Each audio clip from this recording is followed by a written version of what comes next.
Ikhwan sekalian, saudara-saudariku, salat tahajud seperti kami sampaikan di pertemuan lalu adalah salat yang sangat penting. Ingat, kalau di pertemuan lalu kami sampaikan 4 keutamaan tahajud, hari ini saya tambahkan 2 dan 3 yang lain langsung dari Al-Quran. Ya, kemarin saya sampaikan 4 hal. 1, masih ingat Quran surah ke-17 ayat 79 sampai dengan 81 itu. Orang yang rajin tahajud akan mendapatkan 4 keutamaan yang tidak didapatkan oleh orang-orang yang tidak tahajud, sekalipun sholat fardunya begitu khusyuk. Di antum sholat fardu khusyuk, bagus, tapi nggak tahajud, nggak dapat 4 keutamaan itu. Ini sudah saya bahas panjang lebar di pertemuan lalu, saya hanya sebutkan cepat saja. 1, Allah akan mengangkat karir, pekerjaan atau aktivitasnya di tempat yang terbaik. Ya deh, jadi kalau antum misalnya pengusaha atau orang karir di kantor dan sebagainya, itu akan cenderung kemudian ditolong oleh Allah, diangkat ke tempat yang terbaik. Terbaik itu tidak harus puncak yang paling tinggi, direktur tidak misalnya, tapi tempat yang bisa membuat nyaman hidup Anda, sholat bisa nyaman, bergaul juga nyaman, dan tenang kehidupannya. Mungkin level Anda nggak sampai puncak ya direktur utama, mungkin direktur 1, 2 gitu ya, tapi Anda dijauhkan dari hal-hal yang maksiat, dijauhkan. Sholatnya enak, punya ruangan nyaman dan sebagainya. 2, Allah akan bimbing setiap ahli tahajud. Allah akan bimbing sehingga menjalani awal pekerjaannya dengan begitu mudah. Wa rabbi adkhilni mudkhalas sidqin. Ya Allah, tolong bimbing saya supaya mengawali pekerjaan dengan cara yang benar. 3, hati-hati. Anda memang posisi tinggi, sekarang dapat proyek. Apakah setiap yang dapat proyek menjalani pekerjaannya dengan benar? Belum tentu. Jangan tinggi-tinggi lah. Maaf ya, apakah orang tua yang sekarang menyekolahkan anaknya ke tempat belajar menjalani awalnya dengan benar? Hati-hati ya Bu ya, Pak.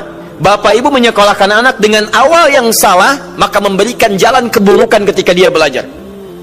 Saya katakan, jangan pernah Anda masukkan anak Anda ke sekolah dengan menyogok. Bayar sekian supaya masuk, menyalahi aturan. Kalau awalnya sudah salah, bagaimana anak Anda bisa belajar dengan benar? Mustahil mendapatkan sesuatu yang tidak baik. Yang baik itu mustahil didapatkan. 3, wa akhrijni mukhrajas sidqin. Allah berikan jalan keluar terbaik dari persoalan yang dirasakan. Di ahli tahajud itu setiap punya masalah, bukan nggak dapat masalah ya, bukan tidak bermasalah hidupnya. Dia mendapat ujian juga. Cuman sebelum diuji, diringankan masalahnya. Sehingga seakan-akan nggak punya masalah. Padahal sama dengan yang lain, cuma saat akan dia lalui, Allah ringankan persoalannya sehingga mudah dilalui. Dan yang keempat ini yang hebat. Ya, waj'alni min ladunka sultanan nasira. Allah akan tolong langsung orang ini ketika ada lingkungan sekitar yang akan menyakiti atau menjahilinya. Kalau diisengi orang, diganggu orang dan sebagainya, ini orang-orang seperti ini langsung mendapatkan perlindungan dari Allah Subhanahu wa taala. Ada satu kali, ini kisah nyata, seorang saleh ahli tahajud, sampai saking ahli tahajudnya tidak ingin meninggal kebiasaan ini. Ini sangat nyata kisahnya dan tidak mengarang. Satu kali Pak, kemudian malam-malam dia perjalanan dengan rombongan. Sekarang lihat apa yang beliau sampaikan. Begitu datang harimau itu, perhatikan ahli tahajud ini, dia ingat dengan janji Allah. Dia ingat dengan janji Allah. Perhatikan baik-baik ya. Kalau Anda sudah punya kebiasaan Qur'ani dalam jiwa Anda, maka ayat itu akan hadir membimbing Anda dalam setiap kesulitan Anda. Apapun itu. Nabi Yusuf dekat dengan Allah. Ketika digoda muncul ayatnya. Laula arra'a burhana rabbi. Kalau bukan melihat petunjuk dari Rabbnya, niscaya ada sesuatu yang buruk terjadi kepadanya. Tapi Allah jaga beliau. Lihat baik-baik teman-teman. Begitu melompat harimau itu, kemudian dia katakan dalam jiwanya. Lihat kalimatnya. Ya khalqallah. Hei makhluk Allah. Dia tidak katakan ya namar, hei harimau, tidak. Kalau disebutkan harimaunya menunjuk pada zatnya, tapi dia lekatkan makhluk ini kepada penciptanya. Hei makhluk Allah. Ya khalqallah, hei makhluk Allah. Jika saya memang rizki yang telah Allah tetapkan untukmu pada saat ini, maka saya ridho untuk engkau makan, silakan, tidak ada masalah. Kalau Allah tetapkan saya sebagai rizki untukmu pada saat ini, silahkan. Tapi kalau saya bukan menjadi rizki yang telah Allah tetapkan untukmu pada saat ini, maka jangan coba-coba ganggu ibadahku hari ini. Lihat kalimatnya, bukan jangan makan aku. Lihat, bukan jangan makan aku. Jangan coba-coba ganggu ibadahku saat ini, atau aku akan mohonkan pada Allah penciptamu untuk menghancurkan engkau saat ini juga. Perhatikan, dia minta jangan ganggu tahajudnya, bukan jangan makan dirinya. Apa yang terjadi ketika dikaitkan dengan ayat perlindungan tentang tahajudnya, maka tiba-tiba harimau ini pergi meninggalkannya, mengaum sekali langsung pergi. Anda bisa bayangkan, bisa nggak malam-malam begitu Anda sholat, tiba-tiba ada nyamuk misalnya, kan banyak tuh. Begitu Anda mulai disengat oleh nyamuk, diambil, Anda katakan, hei nyamuk, kalau ini memang rezeki yang telah Allah tetapkan untukmu saat ini, sedot sebanyak-banyaknya, saya ikhlas. Tapi kalau bukan, jangan coba-coba ganggu saya. Atau saya mohonkan kepada Allah pencipta untuk menghancurkan kau saat ini juga. Masya Allah. Kira-kira apa reaksi nyamuk? Makin banyak kayaknya. Coba cek. Berarti chemistry-nya harus lebih dibangun lagi. Tingkatkan. Itu waj'alni min ladunka sultanan nasara. Nah, maka teman-teman sekalian, dari 4 ini, kemudian Nabi menguatkan tentang itu sampai muncul ayat-ayat khusus dari Al-Quran untuk memberikan jaminan-jaminan. Ini tambahannya. Yang kelima, ini yang belum saya sampaikan pertemuan lalu. Kelima, sholat tahajud itu adalah kebiasaan ahli surga saat di dunia. Jadi kalau Anda ingin melihat ahli surga yang hadir di dunia, salah satunya lihat kebiasaan sholat malamnya. Bukan nonton bola. Dan tidak dikalahkan oleh bola. Dia nggak peduli mau Kroasia menang 2-1 lawan Inggris, dia nggak peduli. Ya, mau Prancis menang 1-0 lawan Belgia, dia nggak peduli. Pokoknya terserah, yang penting juaranya Prancis misalnya gitu kan. Tidak. Dia nggak peduli mau siapapun, nggak ada masalah. Dan tidak dikalahkan. Jadi kalau Anda ingin melihat kebiasaan ahli surga saat di dunia, lihat kebiasaan malamnya. Kalau dia bangun dan mengalahkan semua kebiasaan malam ahli dunia, maka itulah ahli surga.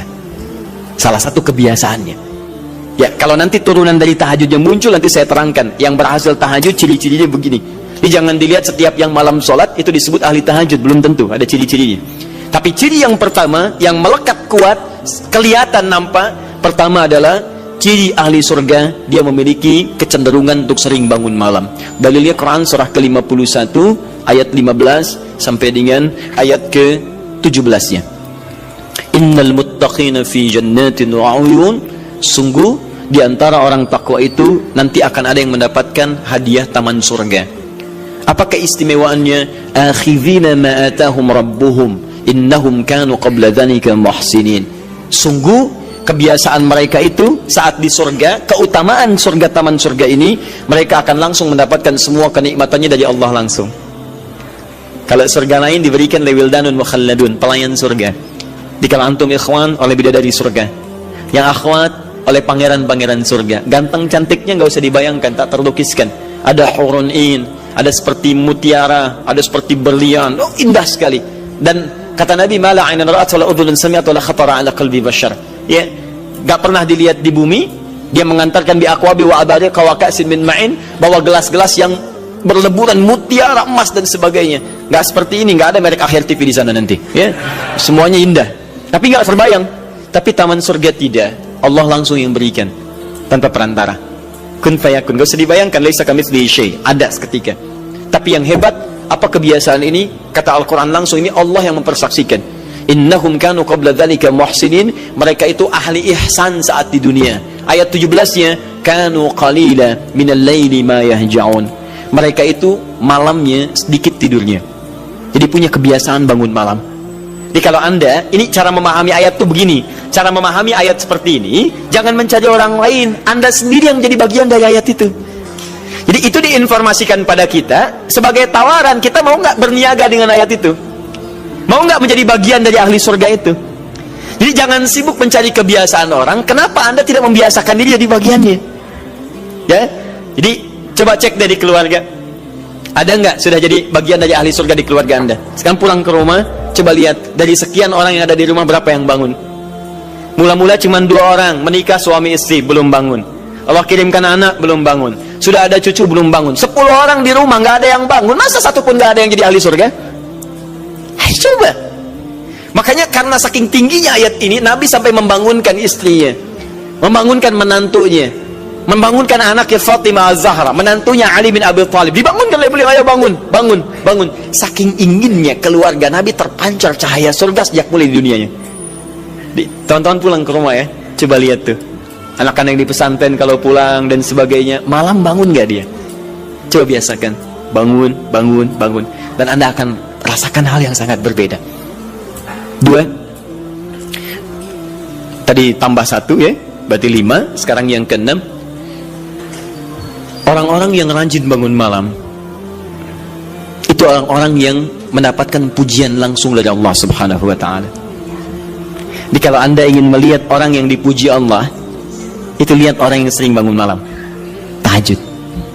Di antara dalilnya Quran surah ke-32 ayat ke-16, tatajafa junubuhum 'anil madaji' yad'una rabbahum khawfan wa tama'a wa mimma razaqnahum yunfiqun. Setelah kita sujud itu, ayat sajudah Allah terangkan, itu indah sekali kaitannya. Nih, di antara orang sujud ini ada yang lebih hebat lagi. Kalau Anda sholat subuh baca misalnya ayat sajadah sujud, Allah terangkan di antara sifat orang yang rajin sujud ini adalah orang-orang yang rajin tahajud. Tatajafa junubuhum 'anil madaji'. Mereka sering menghindari tempat tidur di malam harinya. Maksudnya apa? Rajin tahajudnya. Ada orang-orang yang dipuji oleh Allah Subhanahu wa ta'ala karena kebiasaan malamnya dia menghindarkan diri dari tempat tidur. Maksudnya bukan nggak tidur, rajin bangun malamnya, rajin bangun malam. Bapak Ibu kurang apa lagi ya? Kalau ada orang dipuji misalnya saat di dunia, presiden memuji seseorang, artinya presiden menyukai dia, artinya presiden menjamin kemudahan baginya. Kalau ada orang yang dipuji Allah, artinya Allah mencintai dia dan menjamin kemudahan dalam kehidupannya. Maka dekati orang-orang seperti ini. Saya sarankan kalau antum punya teman, ikhwan sekalian, sedang mabit misalnya atau tugas dinas keluar, tiba-tiba tengah malam di hotel dia bangun sholat, itu teman terbaik Anda. Saya katakan pada Anda, tandai orang ini dan dekati dia saat di kantor. Bangun ukhuwah dengannya, persahabatan dengannya. Maka ketika Anda mendekati orang-orang yang dipuji oleh Allah, maka Anda pun akan kedapatan bagian dari pujiannya. Karena mustahil orang yang dijaga oleh Allah mengajak Anda pada maksiat, itu mustahil. Mustahil. Sama teman-teman yang masih di kampus, kalau malam-malam misalnya di asrama atau pulang tiba-tiba ada orang-orang yang kelihatan sholat malam, dekati orang ini. Jadilah bagian dari sahabatnya. Dan dengan itu saya ajak, coba cek pasangan hidup Anda. Jangan-jangan selama ini Anda berdua belum mendapati sesuatu yang terbaik. Kalau ibu ingin suaminya dipuji oleh Allah Subhanahu wa ta'ala, maka bangunkan malamnya supaya dia sholat. Kalau Anda, istri Anda ingin dipuji oleh Allah Subhanahu wa ta'ala, bangunkan malamnya supaya dia sholat.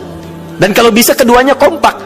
Pernah kan saya sampaikan di pertemuan lalu, Nabi menyampaikan, lihat rahimallahu mra'an atau rajulan, Allah merahmati seorang lelaki, kemudian yang bangun di pertengahan malam dia sholat, lantas membangunkan istrinya dan mencipratkan air di wajah istrinya supaya dia bangun menunaikan sholat malam.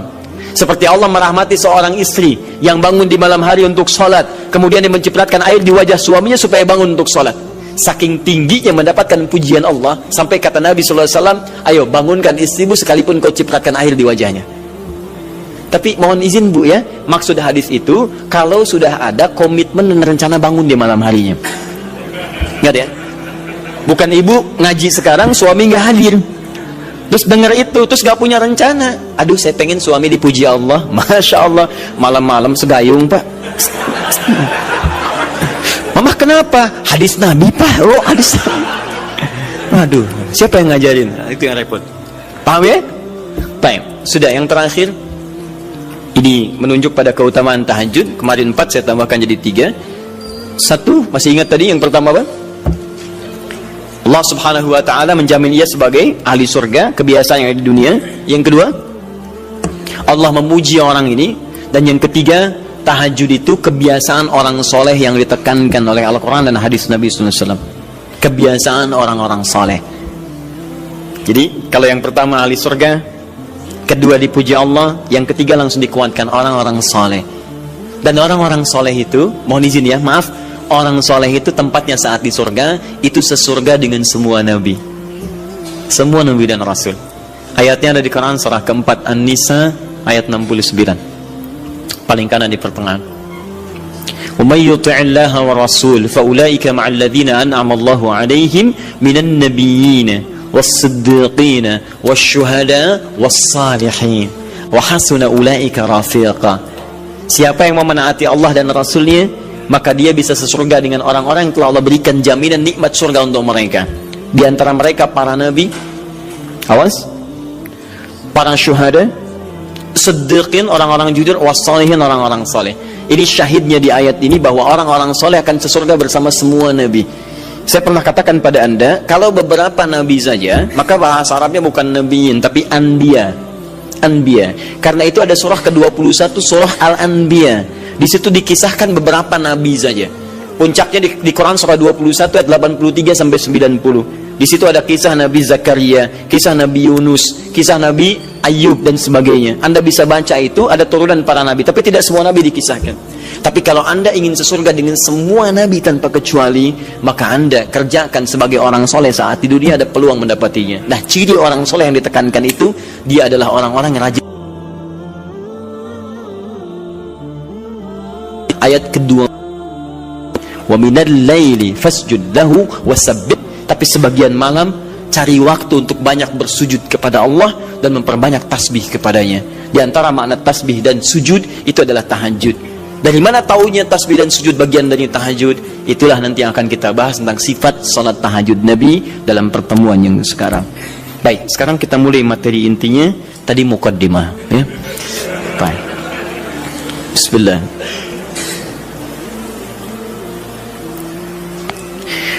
Bismillahirrahmanirrahim. Di pertemuan lalu kita telah bahas tentang jumlah rakaat salat malam. Kemudian di antara rakaat itu kita diberikan pilihan mana yang mau dipilih, silahkan, tidak ada masalah. Mau 11, mau 23, bahkan lebih daripada itu. Sekarang setelah diketahui jumlah rakaatnya, bagaimana cara menunaikannya? Baik. Hadis pertama, Abu Daud, nomor hadis 1369.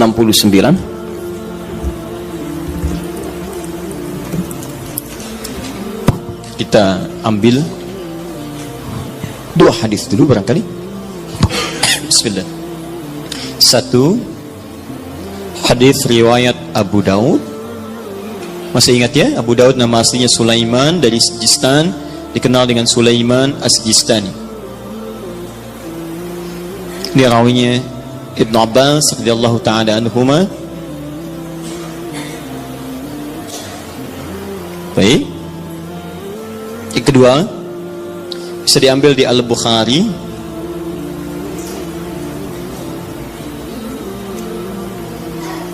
Nomor hadis dari 2008 bisa sampai 2012. Saya kasih jeda ke sini ke 2010-nya. Ini kebiasaan dengan Sayyidah Aisyah, kesini dengan Sayyidina Umar bin Khattab radhiyallahu ta'ala anhu.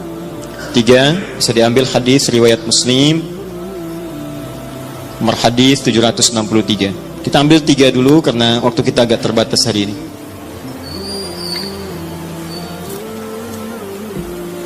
Baik, yang pertama kita lihat. Sekarang kita akan bicara tentang teknis atau cara menunaikan tahajud. Sifat pertama, apakah tahajud ditunaikan sendirian atau karena bacaan tahajud Nabi sampai dengan kesalam. Ya, kita mulai bagian pertama. Bismillahirrahmanirrahim, tentang persoalan apakah salat tahajud ditunaikan sendiri atau berjamaah. Kita ambil hadis pertama di Abu Daud nomor hadis 1369. Hadis ini telah kami kopikan tentang dari awal pembahasan dan alhamdulillah saya hakul yakin sudah dibagikan, ya. Mungkin sebagian yang datang pada kesempatan ini ada yang belum mendapatinya. Mudah-mudahan nanti kita tampilkan kembali untuk bisa dipahami dengan baik. Singkatnya adalah ketika Nabi SAW menginap di rumah istri beliau Sayyidah Maimunah, kemudian Ibnu Abbas radhiyallahu ta'ala anhuma juga ingin menginap di rumah Sayyidah Maimunah. Setelah itu tujuannya untuk mengetahui kebiasaan Nabi. Ini Bapak Ibu, maaf ya, kalau saya harus sampaikan permohonan maaf di awal. Kebanyakan orang belajar hadis itu seringkali melewati muqaddimahnya, pengantar hadisnya. Hanya langsung ingin tahu poin-poinnya aja, isinya seperti apa. Padahal pengantar hadis itu memberikan inspirasi pada kita membentuk karakteristik seperti orang-orang baik di masa lalu. Jadi saya sarankan kepada Anda, kalau Anda belajar hadis, kemudian ingin Anda bahas, ada dua hal penting di hadis itu. Satu sanad, dua matan. Sanad itu adalah singkatnya silsilah periwayat hadis yang meriwayatkan hadis itu sampai pada kita. Siapa yang meriwayatkan hadisnya? Pelajari kenapa dia bisa meriwayatkan hadis, apa kebiasaannya. Yang kedua, matan. Matan itu isi hadisnya. Nah, sekarang lihat baik-baik ya. Ibnu Abbas ini yang meriwayatkan hadis kita ini, yang sampai kepada kita. Siapa Ibnu Abbas ini? Ini masih kecil anaknya. Ya, anaknya Abbas. Abbas punya dua anak laki-laki, satu Fudail, kedua Abdullah. Abdullah ini ketika dilahirkan, suasananya lahir tumbuh di akhir-akhir kehidupan Nabi SAW. Jadi masih kecil. Nabi meninggal dunia, wafat usianya masih 13-14 tahun. Tapi ingat betul, Abdullah kecil ini diinvestasikan oleh orang tuanya untuk belajar pengetahuan dari Nabi SAW. Di Abbas ini visinya dalam. Beliau itu pengusaha, Pak. Pengusaha. Sebelum masuk Islam itu ahli riba, rentenir pada saat itu. Bahkan riba yang dibebaskan pertama kali, ayat riba yang turun untuk membebaskan ribanya Abbas. Dibebaskan, begitu keluar dari jerat-jerat yang buruk itu, usahanya meningkat jadi kaya. Tapi hebatnya, status kekayaannya tidak melunturkan visi hidupnya untuk mendekatkan anaknya dekat dengan Nabi SAW. Jadi tidak menghalangi Anda boleh jadi direktur apapun silahkan. Direktur A, direktur B, pengusaha A, pengusaha B, nggak jadi masalah. Tapi masa iya sih dari sekian anak Anda nggak ada yang hafal Quran? Anda harus punya cita-cita. Ini saya bekerja di sini, saya belum hafal Quran, tapi anak saya dia mesti hafal. Anak Anda empatkan, yang pertama ini penghafal Quran, yang kedua ahli hadis, ketiga ahli tafsir, keempat ahli fiqih. Allahu Akbar. Begitu Anda mendapatkan kesulitan di rumah tentang hal tertentu, anak Anda solusinya di situ. Begitu mendapatkan masalah, kakak sini, apa ayatnya? Oh ini ayah, bla bla bla bla bla. Selesai. Masya Allah. Adik, hadis siapa yang menguatkan ini? Ini ayah. Anbada kalau Rasulullah.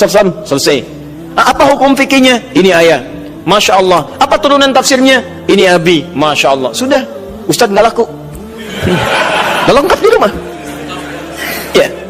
Nah, ini disiapkan oleh Abbas, anak pertama saya. Karena dia sudah dewasa, maka saya hibahkan untuk membantu Nabi.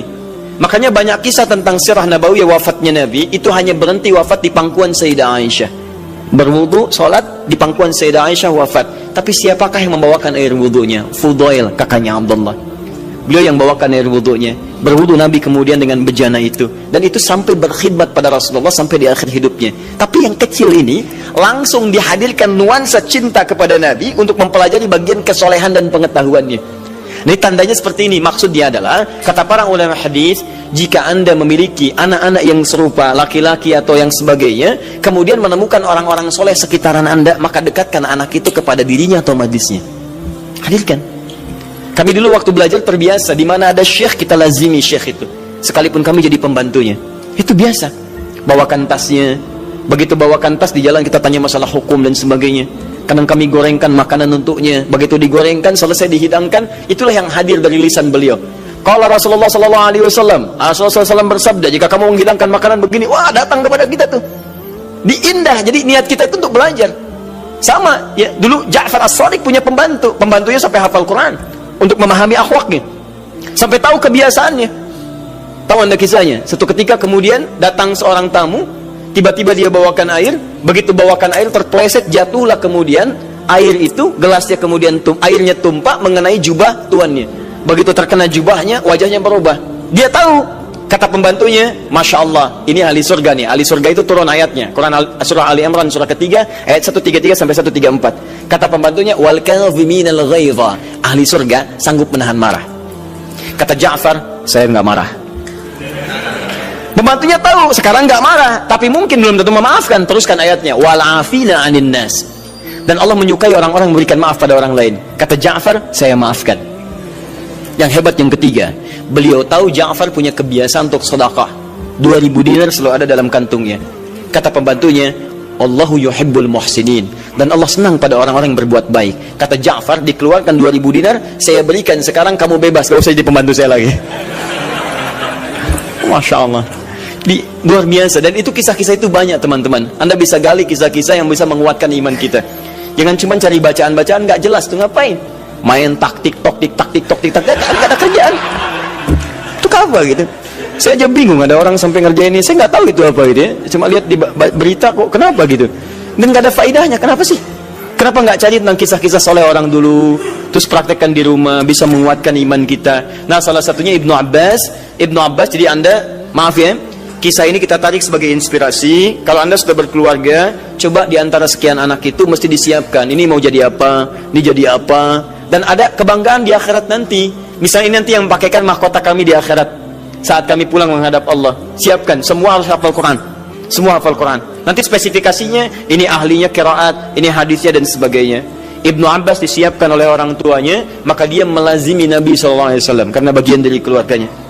Usia masih 3-4 tahun, datang ke rumah bibinya Maimunah, kemudian tidur di rumahnya dan bangun saat di pertengahan malam. Kisah bangunnya sampai dengan wudu sudah selesai, kita akan masuk kepada fase tahajudnya. Begitu Nabi malamnya akan sholat, maka Ibnu Abbas tiba-tiba masuk ke barisan, menjadi saf bagian dari Nabi, sholatlah di belakang Nabi sebagai makmum. Lihat ya, jadi Nabi sedang sholat, saya ilustrasikan ya, misal ini sedang sholat, tiba-tiba Ibnu Abbas dari belakang ikut sholat sebagai makmum. Lantas ditarik oleh Nabi, disejajarkan oleh Nabi SAW dengan posisi beliau. Sejajar, tadinya di belakang begini, ditarik jadi sejajar begini. Paham? Disejajarkan seperti ini. Hadis ini sering digunakan dalil oleh teman-teman kita tentang kebolehan menyusun saf laki-laki dan perempuan dengan posisi sejajar bila imamnya satu dan makmumnya satu. Pernah dengar ada guru Anda mengajarkan, kalau ini posisi imam satu, maka makmumnya satu, boleh makmum dan imam posisi sejajar. Tidak ada yang lebih, baik imam maju sedikit atau makmum mundur sedikit, tapi sejajar persis sama semua. Pernah dengar ini? Nah, hadisnya hadis ini yang digunakan dalilnya. Apa Nabi mengajarkan tahajud? Saya mau tanya pada Anda, kalau Nabi imam, Ibnu Abbas makmum, ada dua orang, sholatnya sholat tahajud malam dilakukan, kemudian satu imam satu makmum, itu jamaah bukan? Jamaah, karena syarat sholat berjamaah minimal terdiri dari dua orang, satu imam, yang satu lagi makmum. Maka kita sepakati dulu yang pertama. Yang pertama kita sepakati, dalam hadis ini ada petunjuk atau isyarat kebolehan menunaikan tahajud dengan berjamaah. Satu,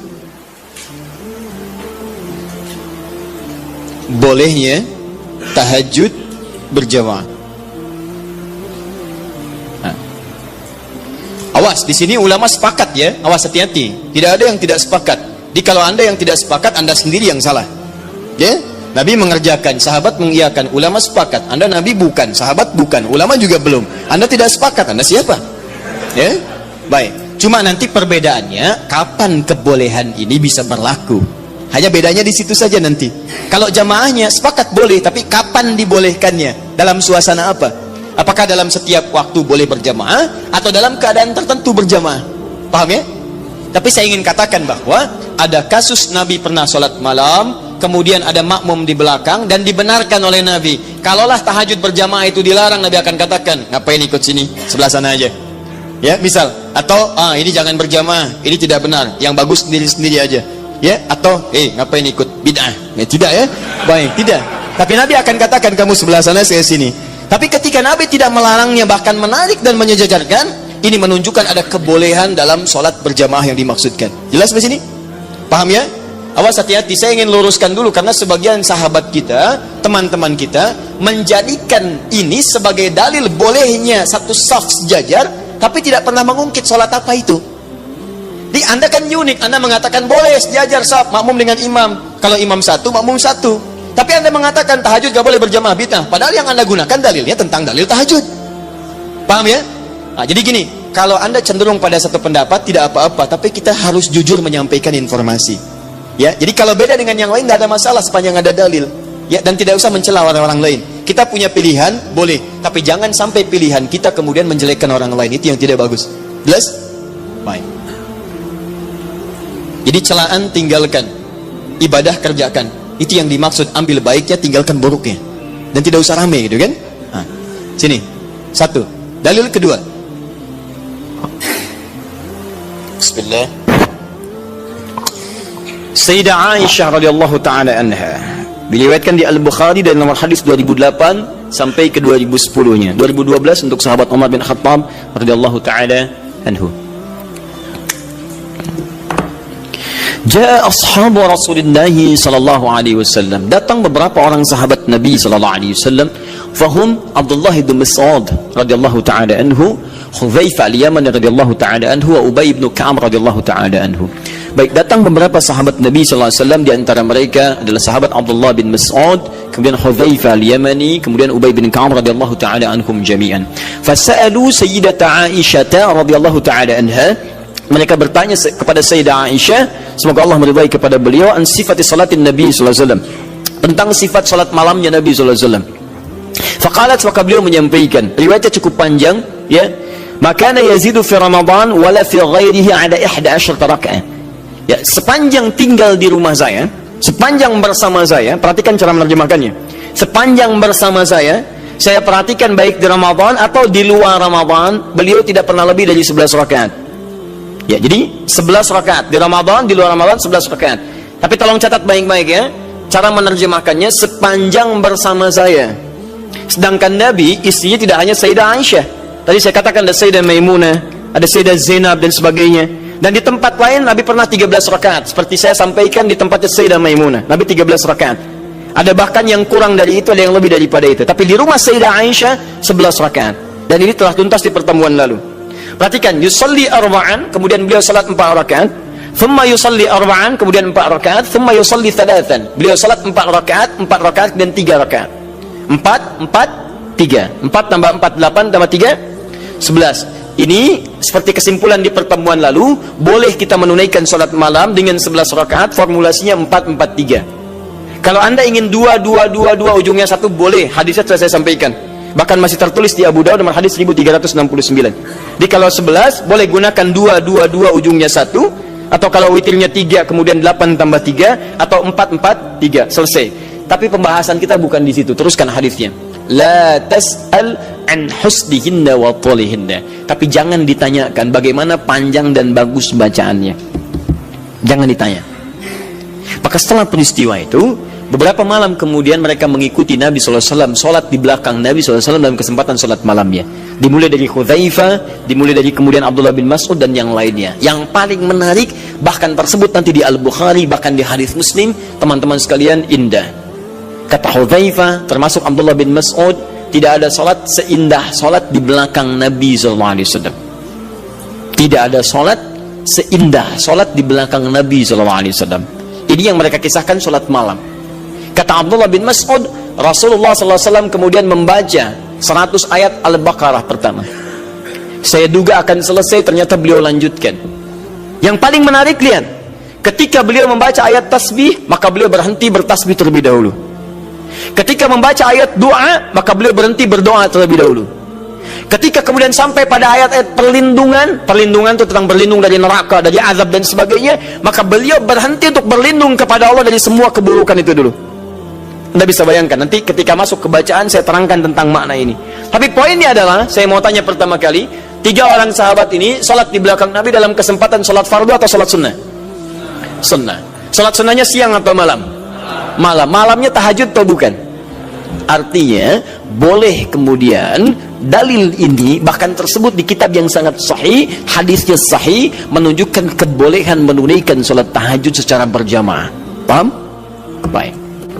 Ini dalil yang kedua. Nih dalil yang kedua. Tapi bagaimana pemahaman ulama dalam menafsirkan kebolehan ini? Karena jangan tafsirkan oleh kita sendiri, rujuk para ulama. Ibnu Majah nomor hadis 233. Innal ulama warathatul anbiya. Sungguh para ulama itu pewaris para nabi. Wa innal anbiya la yurithuna dirhaman wala dinaran walakinnahum yurithuna al-ilma. Sedangkan para nabi tidak pernah mewariskan dinar dan dirham, mereka mewariskan pengetahuan. Artinya, kalau ada ilmu yang pernah disampaikan oleh nabi, maka kita harus merujuk pada pemahaman ulama. Bagaimana mereka menafsirkannya? Paham ya? Awas, dan ulama itu luar biasa. Mereka belajar puluhan tahun. Imam Al-Bukhari itu menulis Sahih Al-Bukhari 16 tahun. Sebagian di Mekah disempurnakan di Madinah. Lalu Anda menyimpulkan dalam 16 jam. Mustahil, ya? Nah, ini dalil-dalil tadi menunjukkan kebolehan sholat berjamaah. Lantas bagaimana memahami tentang kisah-kisah tadi dalam kebolehan yang dimaksudkan? Maka ulama terbagi pada 2 pendapat utama dari sini. Dan ini yang boleh kemudian kita amalkan dalam kehidupan. 1,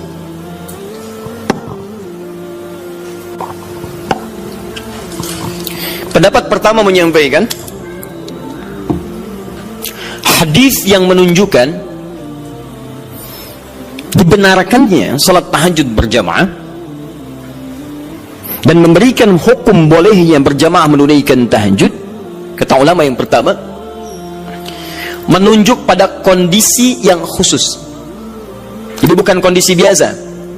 Artinya jika kondisi ini ada, maka yang terbaik Anda tunaikan berjamaah. Tapi kalau kondisi dimaksud tidak ditemukan, maka sendirian itu lebih utama. Apa kondisinya? Satu,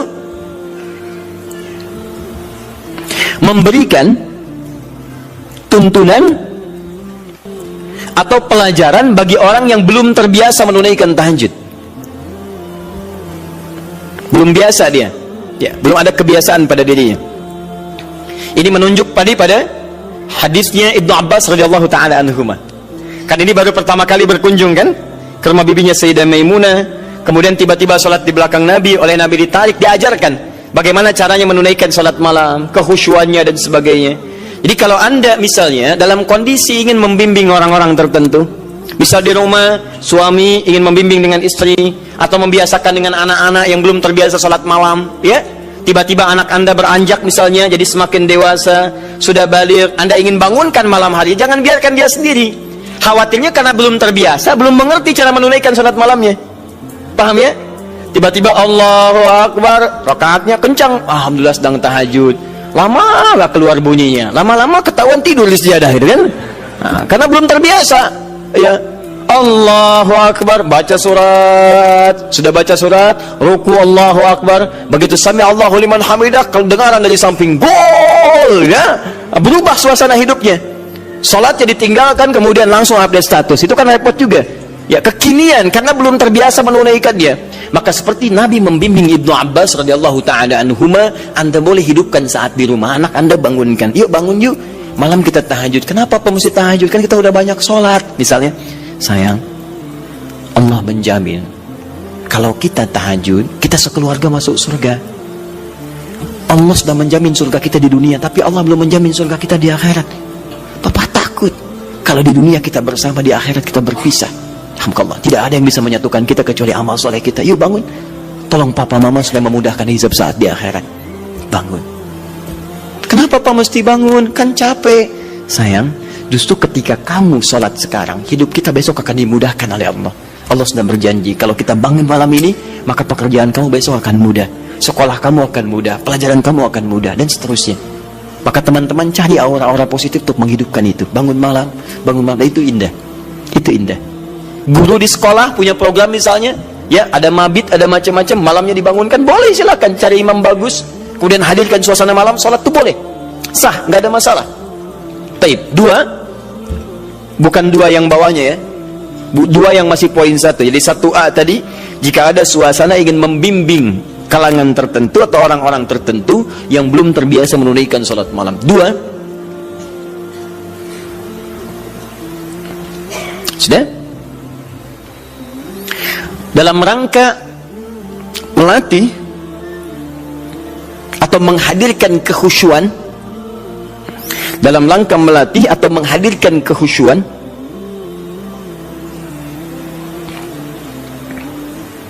juga menyempurnakan hafalan Al-Quran. Melatih, menghadirkan kekhusyuan, juga menyempurnakan hafalan Al-Quran. Ini kebolehan ini diikat pada suasana yang kedua ini. Contohnya tadi peristiwa beberapa sahabat tadi. Ya, mereka biasa salat malam, cuman ingin bertanya bagaimana salat malamnya Nabi, ingin merasakan kekhusyuan tersendiri. Dimaksudnya pengalaman itu nanti bisa dibagi dengan sahabat lain ketika mengimami. Visi sahabat begitu Pak, Bu. Di sahabat-sahabat ini kadang ngejar Nabi supaya bisa diamalkan lagi dalam kesempatan lain. Misal Mu'adz bin Jabal itu ngejar Nabi bagaimana sifat salat fardunya. Begitu mendapati kebiasaan Nabi, oh Masya Allah, begitu Mu'adz salat di belakang Nabi, Allahu Akbar, salat isya'nya teman-teman sekalian itu sampai Al-Baqarah 100 ayat, baru kemudian selesai salam. Begitu mendapatkan pengalaman itu, Mu'adz kemudian pergi ke tempat beliau jadi imam. Saat jadi imam, beliau imami persis sama dengan cara mengimami Nabi. Isya'nya Al-Baqarah, rakaat pertama 100 ayat, rakaat kedua 100 ayat yang lainnya. Jadi selesai kemudian salat isya 200 ayat paling minimal. Kadang-kadang selesai ke Al-Baqarah. Begitu lihat makmum ke belakang, mulai berkurang. Kata Mu'adz, munafik nih orang-orang, gak mau sholat dengan saya. Karena tanda orang munafik salah satunya adalah malas menunaikan sholat isya dan sholat subuh. Keberatan para sahabat yang disebut munafik oleh Mu'adz. Kami tidak munafik, diadukan pada Nabi. Begitu diadukan, Mu'adz dipanggil. Mu'adz, kenapa? Ya Rasulullah, saya imami mereka sholat malam, sholat isya. Mereka tiba-tiba menghilang. Ada yang lemas, ada yang tidak ikut. Mereka munafik. Bukan kata Anda munafik orang-orang malas sholat isya? Lalu ditanya oleh Nabi, kenapa kalian tidak ikut sholat dengan Mu'adz? Ya Rasulullah, bukan kami nggak ikut, cuman kepanjangan. Kami udah kerja begini capek, diimamin begini, kami juga capek, kan? Nah, itu zaman Nabi sudah ada. Sudah ada sebagian seperti itu. Maka kata Rasulullah, kenapa Mu'adz kamu terlampau panjang? Kata Mu'adz, ya Rasulullah, saya akan ikut Anda. Anda ingin saya begini, saya praktekkan. Tapi Nabi, perhatikan, lebih pintar, karena Allah berikan bimbingan. Ya Mu'adz, perhatikan baik-baik. Saya baca panjang karena makmum saya itu kamu. Tapi kamu baca panjang, makmum kamu mereka. Tidak sama. Kalimat itu yang di-copy paste oleh sahabat Ali bin Abi Thalib ketika kemudian disoal oleh masyarakatnya pada saat itu. Kata rakyatnya, Ali, kenapa pemerintahan kamu banyak masalah?